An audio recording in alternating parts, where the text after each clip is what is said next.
you talk about building a career in motorsports, what is a good step, what's a good path?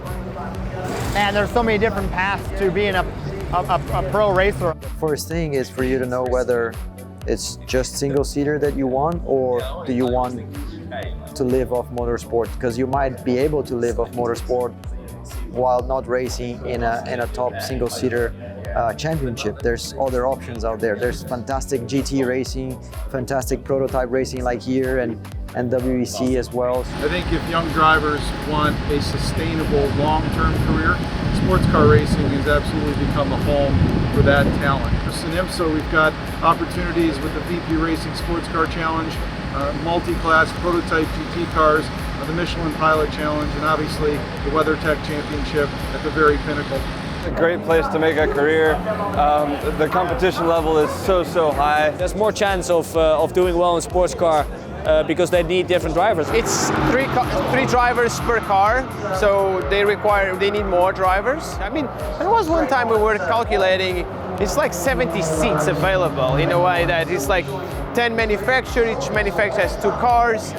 In my career, in the very beginning, I've always knew that I wanted to live off motorsport, and so I gave it a try in single-seater, and for many reasons it didn't work out. Money won the biggest one of them. And tried my best with Formula 2 and single-seater, but it's very political. It's also a big money game, the Formula 1. I mean, I went kind of a weird path through karting, through sports cars, through NASCAR, back to sports cars. I knew that if I wanted to have a professional career, I would have to look somewhere else, and that was like a natural thing. I just naturally moved to sports car, and it worked out very well.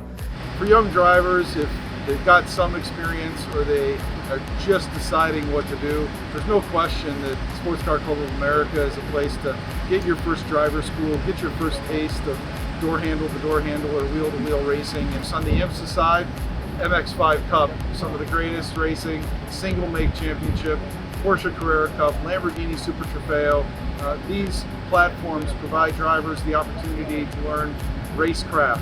The biggest thing is learning so many fundamentals when you're young. I think if you start young in go-karting, you learn so many fundamentals of racing, racecraft. Well, first of all, you need to be quick. I mean, some drivers, they have, I think, a little bit of a single-seater mentality, and they don't quite understand that IMSA and sports car, it's really at a very high level. This is not just a 24-hour race where you sit and go around easy going. You are pushing from the beginning to the end. You always need to be a professional. You need to be talented. You need to know how to develop and guide a team to where you want to go. But on top of that, I think here that what a sprint race or a single-seater does not have is like you need to be a good teammate, sociably a good guy, to deal with your teammate and to share that knowledge. Because in the end of the day, my teammate, if he wins, I win. You have to, compromise quite often on setup, on what you want. You have to get the best for the result for the team, which you can't just get it all your ways. He needs to have the technical background to give advice on the engineering side, but also understanding that there's 2 drivers that need to drive with the same car, so it needs to be a balance. In sports cars, you really need to be like a Swiss Army knife. You need to have a lot of tools. You need to be able to drive a car that has understeer, that has oversteer, while maybe not being incredibly comfortable inside the race car. Obviously, we have a lot of different drivers with a lot of different body types that need to fit in this car. So you're never going to be completely comfortable as if you're in an IndyCar and the seats only form to you and pedals and everything are right where you want them.